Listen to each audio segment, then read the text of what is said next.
ఓం శాంతి. బ్రహ్మబాబా జీవిత చరిత్ర కంటిన్యూ చేస్తున్నాం. गीता ज्ञान का स्मरण और दिव्य विवेक की प्राप्ति. गीता ज्ञानम యొక్క స్మరణ మరియు దివ్య వివేకం యొక్క ప్రాప్తి.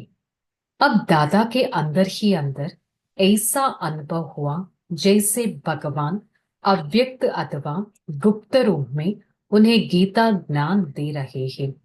దాదాకి లోపల ఎంతటి అనుభవం అయిందంటే స్వయం భగవంతుడు గుప్త రూపంలో నా నుంచి గీతను వినిపిస్తున్నారా అని. అబ్ ఉన్కి अंतर्मय में अंतरात्मा में गीता ज्ञान का स्मरण रहा था और साथ साथ वे उस ज्ञान की स्थिति और अनुभूति की रेस्पॉन्स में थे. उसकी बुद्धि को स्वतः ही यह सूच प्राप्त हो रहा थी. गीता में भगवान का वास्तविक महावाक्य कौन से है और उसमें प्रक्षिप्ता क्या क्या है. అప్పుడు దాదాకి ఆంతరికంగా అంతర్ ఆత్మలో ఎంతటి గీత యొక్క స్మరణ స్పష్టీకరణ వచ్చిందంటే వారి బుద్ధిలో స్వతహగా ఎంతో సహజమైన గీత ప్రాప్తి అయినట్టు ప్రత్యక్షంగా కనిపిస్తున్నట్టు అనుభవం అయింది.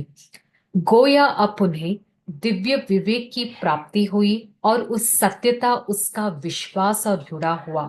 गीता ही एक ऐसा शास्त्र है जिसमें स्वयं भगवान के महावाक्य है. అప్పుడు దాదాకి ఎంత దివ్యమైన వివేకం ప్రాప్తి అయ్యిందంటే సత్యత యొక్క విశ్వాసం ఎంతగా వచ్చిందంటే ఇదే ఒక ఎలాంటి శాస్త్రం అంటే స్వయం భగవంతుడు వినిపించిన మహావాక్యాలు అని. परंतु अब जबकि स्वयं भगवान उन्हें ईश्वरीय ज्ञान दे रहे थे और उसकी अनुभूति करा रहे तो गीता शास्त्र जिसे नित्य प्रति पढ़ा करते थे अब उनसे स्वतः ही छूट गया था. సో ఎప్పుడైతే స్వయం భగవంతుడు తన ద్వారా సత్యమైన గీతను పలికిస్తున్నారు అని దాదాకి ఒక నిశ్చయం రాగానే ఏ గీత అయితే అన్ని సంవత్సరాలు ప్రతి రోజు చదివేవారో దాన్ని ఒక్కసారిగా వదిలేశారు. బికాస్ స్వయం సత్యమైన గీత స్వయం భగవంతుడు వినిపిస్తున్నారు అనే ఒక నిశ్చయం వచ్చింది కాబట్టి दादा का ऐसा अनुभव होते थे वे अर्जुन है और स्वयं भगवान उसकी జ్ఞాన తృప్తి కర్ రహా హి. దాదాకి ఎలా అనుభవం అయిందంటే అతనే అర్జునుడు స్వయం భగవంతుడు తనకి జ్ఞానాన్ని ప్రాప్తిస్తున్నారు అని. ఆ భగవాన్ స్వయం భక్తోं की आशा పూర్ణ करने के लिए आया है. స్వయం భగవంతుడు భక్తుల ఆశను పూర్తి చేయడానికి వచ్చారు అని అనిపించింది. దాదాకు ऐसा निश्चय हो गया मैं देह नहीं हो मैं एक अविनाशी आत्मा हूं यह शरीर विनाशी है. దాదాకి ఎలాంటి అనుభవం అయిందంటే నేను శరీరాన్ని కాదు నేనొక ఆత్మను నేను ఆత్మ ఈ శరీరంలో నివసిస్తున్నాను. उन्हें ऐसा लग गया मैं स्वरूप सही पहचान मिली है. कुछ वर्षों के बाद कलयुगी पुरानी सृष्टि महाविनाश होता है. దాదాకి ఇది కూడా అనుభవమైంది. నేను నా అసలైన స్వరూపాన్ని ఇప్పుడే అర్థం చేసుకున్నాను. కొన్ని సంవత్సరాల్లో ఈ కలియుగి పాత సృష్టి మహావినాశనం అవుతుంది. इस प्रकार का गुप्त आवाज सुनकर वे अन्य मित्र संबंधियों को आत्मा का ज्ञान देकर प्रभु की स्नेह में मग्न और नजर निहाल हो रहा है.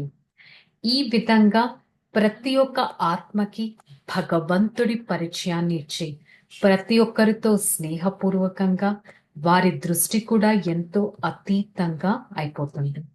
वे स्वयं आध्यात्मिकता की मस्त में रहते थे और कहते थे तुम आत्मा हो. लिखना शुरू किया है. వారికి ఎంతటి ఆధ్యాత్మికత అనేది వచ్చిందంటే ప్రతి ఒక్కరిని మీరు కూడా ఆత్మ అని భావించండి, నేను కూడా ఆత్మ, జశోద ఆత్మ, రాధిక ఆత్మ, నేను ఆత్మ అని వారు రిపీట్ చేస్తూ ఉన్నారు. ప్రతి కుటుంబ సభ్యులకి వచ్చిన ప్రతి ఒక్కరు మీరు కూడా ఒక ఆత్మ అని భావించండి ఎవరు వారి సంపర్కంలో వచ్చినా, ఏ నరుడు నారి ఎవరు వచ్చినా కూడా మీరందరూ మీ జీవితపు రహస్యాన్ని తెలుసుకోండి అని దాదా అందరికీ చెప్పేవారు. వారికి ఆ జ్యోతి యొక్క సాక్షాత్కారం కూడా అయింది. ఫలస్వరూపంగా కూడా అయ్యారు. స్వయం పరంపిత పరమాత్మ శివుడు దాదా తనువులోకి వచ్చి ప్రవేశించి నర నారీలను వారు తినే వ్యవహారాలు, వారు తినే పద్ధతులు, వ్యవహారాలు, దృష్టి, వృత్తి, శుద్ధి ప్రతి ఒక్కటి శిక్షణ ఇవ్వడం మొదలుపెట్టారు. ప్రతి ఒక్కరికి ప్రవృత్తిలో ఉంటూ ఎంత స్నేహంగా ఉండాలి, ఎంత శ్రేష్టంగా ఉండాలి, ఈ విధంగా దాదా వినిపించి ప్రతి ఒక్కరిని ముందుకు తీసుకెళ్తున్నారు. ఓం శాంతి. ఇంకొక ఎపిసోడ్ లో మనం తెలుసుకుందాం దాదా యొక్క హిస్టరీ.